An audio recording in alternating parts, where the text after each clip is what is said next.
ഞാൻ law academy law college ട്രിവാൻഡ്രത്ത് പഠിക്കുന്ന സമയത്ത് ഞങ്ങളൊരു നാടക മത്സരത്തിന് വേണ്ടി പ്രിപ്പയർ ചെയ്യുകയാണ്.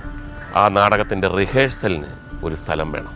അപ്പോൾ ആരോ പറഞ്ഞു ഈ കോളേജിൻ്റെ തന്നെ മുകളിൽ 2 മുറിയുള്ള അതൊരു ഹോസ്റ്റൽ ആയിട്ടും ഉപയോഗിച്ചിട്ടുണ്ട് ഒരു കാലഘട്ടത്തിൽ. ഇപ്പോൾ അത് ഉപയോഗിക്കുന്നില്ല. കാര്യമൊക്കെ ശരി തന്നെ. അവിടെ ഈ റൂമിൽ ആളുകളെ ഇപ്പം പല ആൾക്കാരും വന്ന് ചോദിച്ച് കൊടുക്കാത്തതിൻ്റെ ഒരു പ്രധാന കാരണമുണ്ട് കേട്ടോ. എങ്ങനെ പോയാലും 5:30 മണിയാകുമ്പോൾ ഇറങ്ങിക്കോണം. അപ്പോൾ നമ്മൾ ചോദിച്ചു അതെന്താ 5:30 മണി? 5:30 മണി കഴിഞ്ഞ് നിന്നാൽ വിവരം അറിയും. അപ്പം നമുക്കൊരു ഡൗട്ടായി. ഫൈനൽ ഇയർ സ്റ്റുഡൻസിൻ്റെ ഒക്കെ അടുത്ത് അന്വേഷിച്ചപ്പോൾ പറഞ്ഞു അപ്പോൾ അവിടെ ഒരു ചെറിയ പ്രശ്നമുണ്ട്. അവിടെ താമസിച്ചു കൊണ്ടിരുന്ന ഒരു സ്റ്റുഡൻ്റായിരുന്നു.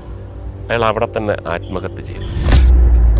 അപ്പോൾ അങ്ങനെയുള്ള ഒരു വിശ്വാസം അവിടെ രാത്രിയാകുമ്പം എന്തൊക്കെയോ കുഴപ്പമുണ്ടെന്നുള്ളതിൻ്റെ ഒരു ഞാനിത് നമ്മുടെ സുഹൃത്തുക്കളുടെ അടുത്തൊക്കെ പറഞ്ഞു. ഈ ഡോർമെറ്ററി ഈ സ്ഥലത്തിൻ്റെ തൊട്ട് ബാക്കിൽ ഒരു ചേരി പ്രദേശം പോലെ ഒരുപാട് ആൾക്കാർ തിങ്ങി പാർക്കുന്ന ഒരു സ്ഥലമുണ്ട്. അപ്പം ഞങ്ങൾ പൊതുവെ എല്ലാവരും കൂടെ ഒരു അനുമാനത്തിലെത്തി അവിടെയുള്ള ആൾക്കാർക്ക് ഇവിടെ വന്നിരുന്ന് മദ്യപിക്കാനും ഇങ്ങനെയുള്ള സാമൂഹ്യ വിരുദ്ധ പ്രവർത്തികളിൽ ഏർപ്പെടാനുമൊക്കെയുള്ള ഒരു ഇടമായിരിക്കും. അതുകൊണ്ട് പ്രേതബാധയുണ്ട്, പ്രേതമുണ്ട് എന്നൊക്കെ പറഞ്ഞിട്ട് അകറ്റി നിർത്താനുള്ള പരിപാടിയായിരിക്കും. നമുക്കിത് പൊളിക്കണം. അങ്ങനെ വലിയ ഒരു പ്ലാൻ ചെയ്യണം. അങ്ങനെ 5:30-6 മണി വരെ റിഹേഴ്സലായപ്പോഴത്തേക്ക് ഇരുട്ടായി. ഏണി വെച്ചിട്ടുണ്ട്. കാര്യം ടെറസിൻ്റെ മുകളിൽ കയറേണ്ടതായിട്ട് വന്നു കഴിഞ്ഞാൽ അപ്പോൾ അങ്ങനൊരു ന്യൂസ് ഉണ്ടായിരുന്നു. ടെറസിൻ്റെ മുകളിലാണ് കൂടുതൽ ശബ്ദം. ഒരു വലിയ പ്രേത കഥ നമ്മളിവിടെ പൊളിക്കണം.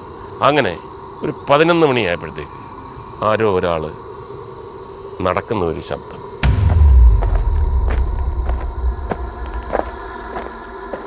ടെറസിൽ. അപ്പം ഞങ്ങൾ വിചാരിച്ചു കള്ളം കപ്പലിൽ തന്നെ ഉണ്ട്. അതുകൊണ്ട് ഞങ്ങൾ ബാക്കി അവിടെ കിടന്നവരെല്ലാവരും ചിരി. നമ്മുടെ ആൾക്കാർ മേളിൽ കയറിയിട്ടുണ്ട്. നോക്കുമ്പോൾ ഏണി അവിടെ ഇരിപ്പുണ്ട്. പെട്ടെന്നൊരു ബഹളം അങ്ങോട്ട് വെച്ചിട്ട് നേരെ ഏണി വെച്ചിട്ട് പടപടപടപട ഒരു 12 പേര് കയറി ടോർച്ചിങ്ങനെ അടിച്ചു. ഒരു മനുഷ്യനില്ല. ഓരോരുത്തർ ഇറങ്ങി.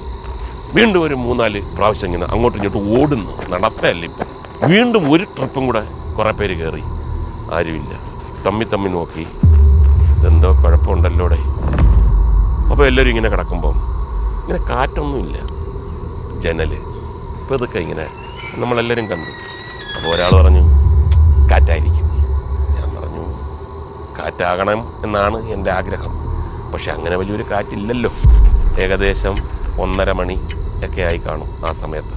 അപ്പം എന്ത് ചെയ്യണമെന്നറിയാതെ ഇങ്ങനെ നോക്കി നിന്നപ്പോൾ ആരെടുത്തോ ഒരു വൈരാഗ്യം തീർക്കുന്ന പോലെ, നിനക്കൊന്നും മനസ്സിലായില്ലേടാ, ശല്യപ്പെടുത്താൻ വേണ്ടി കുറവന്മാർ ഇറങ്ങിയിരിക്കുന്നു എന്നൊക്കെ ഉള്ള ഒരു ഡയലോഗ് അങ്ങനെ നമുക്ക് തോന്നിപ്പിക്കുന്ന തരത്തിൽ ഈ ജനൽ ഒരു 20 അടി. അധികം സംസാരമൊന്നുമില്ലാതെ എല്ലാവരും വരിയായിട്ട് ഒരു 1:45 മണിയായപ്പം താഴെ ഇറങ്ങി. ആ സയൻസ് എന്താണെന്ന് നമുക്ക് മനസ്സിലാവുന്നില്ല. അപൂർണമായ ക്ലൈമാക്സ് ആണ്, കണ്ടുപിടിക്കാൻ പറ്റാത്ത ക്ലൈമാക്സ് ആണ്. പക്ഷേ അതിന് വലിയ പൂർണ്ണതയുണ്ട്.